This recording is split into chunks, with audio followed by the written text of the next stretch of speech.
here we start off with Bitcoin for today. We are going to swing back into the crown trading application a little bit later. Big things to be aware of course, on the global open interest and also funding rates as well. And of course, the leverage ratios, all of which pretty fucking high. I should take that back. Not for the funding rates. They're not very high right now. In fact, they're actually rather low. But as far as open interest representing leverage positions and then the leverage ratio representing the ratio between leverage positions and spot positions, very, very, very, very, very high, all things considered. So I want to start off today's analysis. With another look at the same 5-day chart that we've been bringing up on pretty much all of the videos for the past couple weeks here.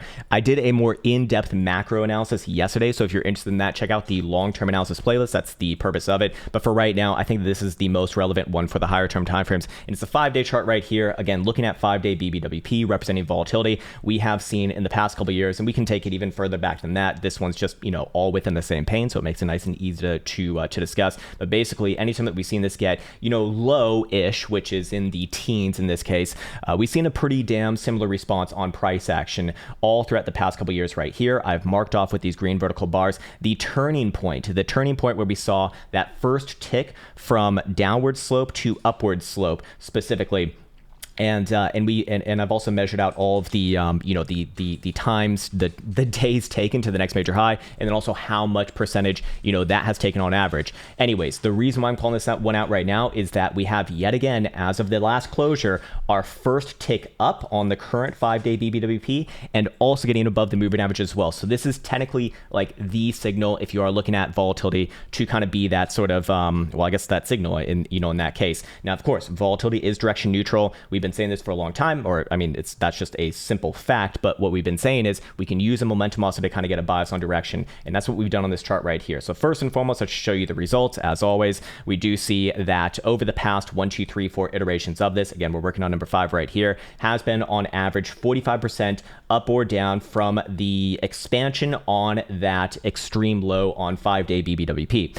And then from that time point takes about 40-ish days, let's say 40-ish days on average to play out that move. So we are seeing that expansion right now as of the last closure. This is obviously getting continuation right here. As far as gauging what direction this is likely to go in, well, I think that things are a little bit more obvious right now. Of course, we have been using this 5-day stochastic momentum oscillator over here, which over the past couple of years, and even further back than that, we can go over here as well. But I think, again, this is just easier to digest for right now. These have essentially gone in the right direction, especially coming out of the bullish and bearish control zones. So for example, on this first one right here in May, obviously the 5-day stochastic momentum was headed to the downside and also losing the bullish control zone at the same time. Vice versa for this one to the upside in the July bear trap from about 30,000 to, basically 53. Same thing over here to the upside yet again, and then more recently in December to the downside. Anyways, obviously as of right now, this is not just headed up, it is, well, pretty much vertical, and it is also getting out of the bearish control zone. Not even just getting out of the bearish control zone, it's about to get back into the bullish control zone,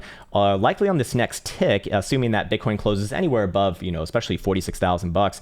And this will remain with its upside curvature as long as Bitcoin's closing above 39,300. That number did change from yesterday to today, or perhaps I was looking at CME. Anyways, in this case, same sort of analysis on it. And of course, that was kind of giving us a bit of an earlier bias that this was likely to see an expansion to the upside. Obviously, now you just want to see continuation. And of course, the reason why I'm calling this out is because it gives us a generalized area to be looking at for targets. Now, I'm going to come back a little bit later as to a major invalidation. And I actually do think that there is reason to be somewhat concerned right now. We're going to overlay conditions for where that would be validated. As of right now, obviously it is not. But if we are going to see validation, it would happen as soon as next week, the end of next week, that is. Anyways, in this case right here, the targets or the relevant targets over the next 40 or so days, let's say, based off of this, historically speaking, would be about $56,000 to the upside versus about $23,000 to the downside.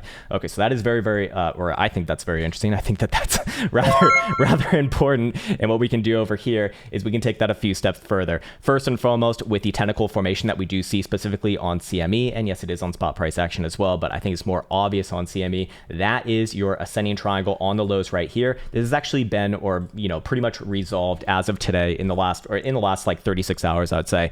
And this does have a technical target all the way up towards $56,000. Very interesting. Also in alignment, also in confluence with that $56,000 region would be, of course, if we pull it all the way out, when in doubt, pull it out, right? Anyways, we do see if we were to take a bearish Fibonacci retracement from the high to the low of this current move here, so this whole move starting from November, basically finding a low in January, the 618 Fibonacci retracement will be around $56,000. That's $56,000. So again, very, very good confluence within these two targets. Obviously, there's going to be ebbs and flows along the way, assuming that this even plays out to begin with, and there is a big if with that, as we're going to discuss soon enough. I want to overlay a very important invalidation because I do think that, as always, I just want to differentiate the content on this channel compared to other channels by offering that up, because otherwise you can just make all these ridiculous claims and you only have to live by the ones that hit, right? And that's just not real trading in my experience, or at least I would imagine so. Or I haven't had much luck doing that, I can tell you that. Anyways, so there's a couple areas of interest along the way. Obviously, the one that we're at right now is at the 382. This, again, would be a bearish retracement. So if you are looking for this to end up being bearish, you actually are looking for a rejection pretty much right around here. That is your strong trending area for a lower high on these higher term timeframes. Obviously, the 0.5, just under $52,000 is also going to be a major area of interest. It is in alignment with those, those pair of highs that we saw in December on that rejection before further major continuation to the downside. And then, yes, you got this area right here. And yes, this is a bearish retracement. The reason why I'm doing that is because I want to be aware of where those potential tricky areas would be if Bitcoin were to end up putting in a massive bull trap. So I know while we're all kind of very excited for this price action right now, which, hey, there's good reason to be, I do want to present that, yeah, there actually is a major potential bearish thing to be aware of. Now, again, it is very far away from being validated. And personally speaking, I don't think that this is going to happen. But if it were to happen, it would make me quite bearish, looking for, moves down to 30,000 and probably even playing out the downside target from that volatility chart on the 5-day, somewhere around about $23,000 to $24,000. This is how it would likely look like. And again, keep in mind where that 382 retracement was at around 48,000 bucks. In this case right here on the weekly, you'll notice on the weekly RSI for both spot and, of course, CME, but I'm just focusing on CME because typically speaking, over a Monday, it is going to be a better chart. We do see that there will be potential for hidden bearish divergence here between this spike high that we saw in December this is, and the high that Bitcoin's putting in right now. How would you confirm this as a local high, thus confirming that as hidden bearish divergence, thus very likely confirming those downside targets? Again, I don't think that this is the most likely thing to happen, but I do think that it's important to be aware of these sorts of things. And that would be if Bitcoin were to come back down and especially close a higher term time frame, specifically below about $44,500. Until that happens, I do essentially, look for upside continuation towards those targets. So what I think is more likely, that is what the statistics and probabilities say is more likely as well. But hey, these things need to be, discussed, because otherwise you just turn into one of them fucking bull trumpets, and that's not helpful unless the people are like looking to join a fucking cheerleading squad, which is, hey, fair enough, man. Elsa was a cheerleader and it's good stuff, but it also doesn't get you paid, and it's also bullshit, and also it's fucking disgusting, and also it's fucking annoying, man, and also it's obnoxious. It's fucking obnoxious, man. Okay, so anyways, off that topic and on to the next one. Let's go back on over here. I want to speak about the monthly right now, seeing as we are going to be closing a monthly relatively soon in the next 3 days. There's something very, very, very, very, very important baking right now, and that is hidden bullish divergence being constructed with a closure basically here or higher, anywhere above last month's high, which was 45,866 price. That will confirm that hidden bullish divergence, and of course, that does have a technical target as well, a pretty deep one actually, right around, guess where, about $56,500 to $57,000. Of course, the weekly also has confirmed a higher low right here as well. We have low, higher low, and yet again a higher low, and even just these pair of higher lows right here, very fucking important.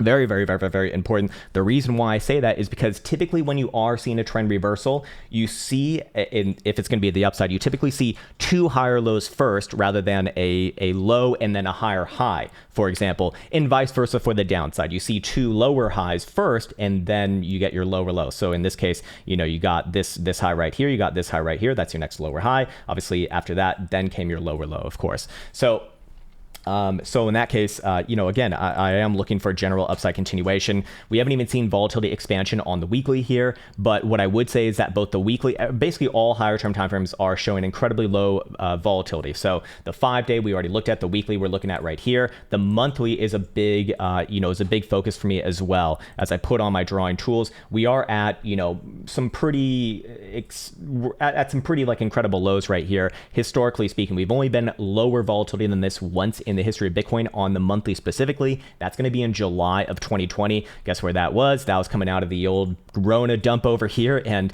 Bitcoin was straight onwards and upwards to the upside after that. And you'll notice that with all of these green vertical bars representing those turning points for monthly, extreme lows, we have seen it actually resolve to the upside. Now, of course, it's not always going to have that relationship. Like, no shit, volatility expansion can obviously come on major downside moves as well, but we have seen that relationship for the past, 3 extreme lows that we have seen right here, for what it's worth.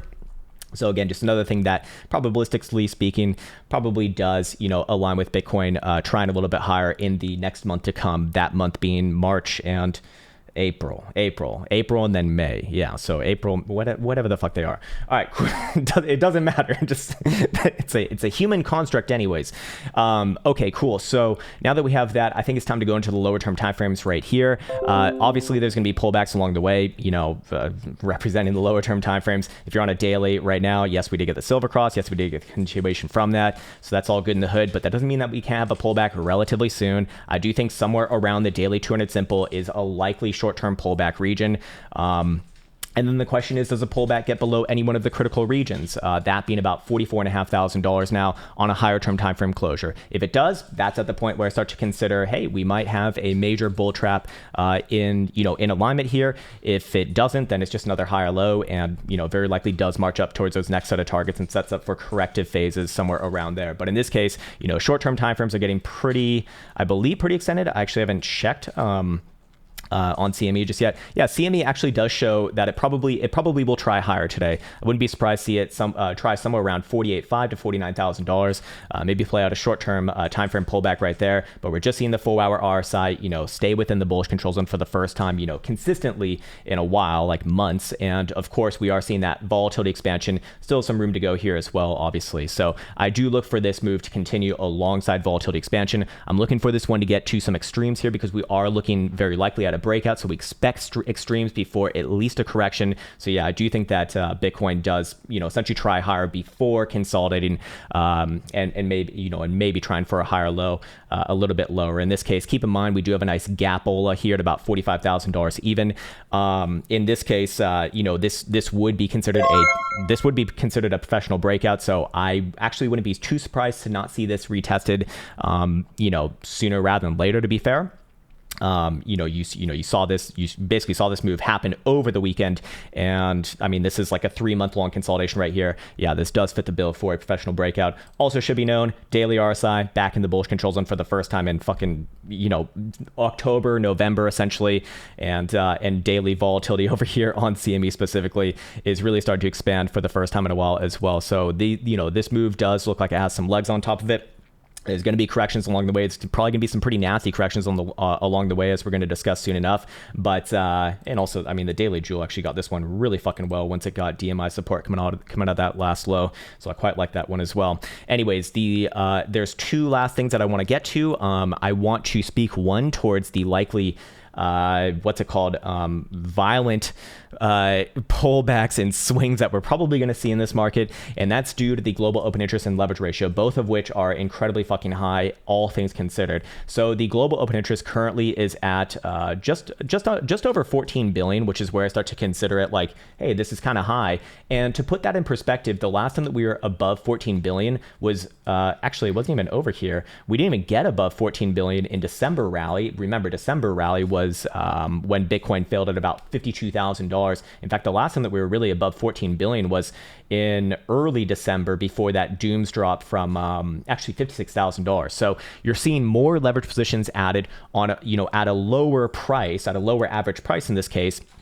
Obviously there's going to be some shorts there, some big shorts there, some big longs. But for right now, funding rates are starting to turn consistently positive. Now these are not like super high numbers. I consider 0.01% basically par for the course. But once it starts to get, about 5 to 10x bigger than that, that's where I start to look at that as, okay, we're probably going to be looking at minimum a pullback relatively soon. Anyways, the reason again why I'm calling this one out is because there are so many leverage positions on the board. If there is any sort of a any sort of a nice consolidation, we're probably looking at a decent pullback. It depends how high Bitcoin gets first before that pullback happens. I do think that things will generally trade higher from here before that pullback. Personally speaking, I do think that that major pullback could happen at two very specific regions. One of them being at around $51,000 to $52,000. The next one being at around $56,000 to $57,000, basically for the reasons that we postulated earlier within this video. But ultimately, we're probably going to see like a major shave off of price action right there. At least that'd be my general opinion on that as of right now. Other than that, I think this is a good place to kind of leave off on this video. We didn't really look too much at the stochastic momentum over here on the short-term timeframes, but basically, this is a breakout. I don't really care about where stochastic momentum is during a nice little breakout. So hopefully that was helpful. And there you go for Bitcoin, sirs and zers.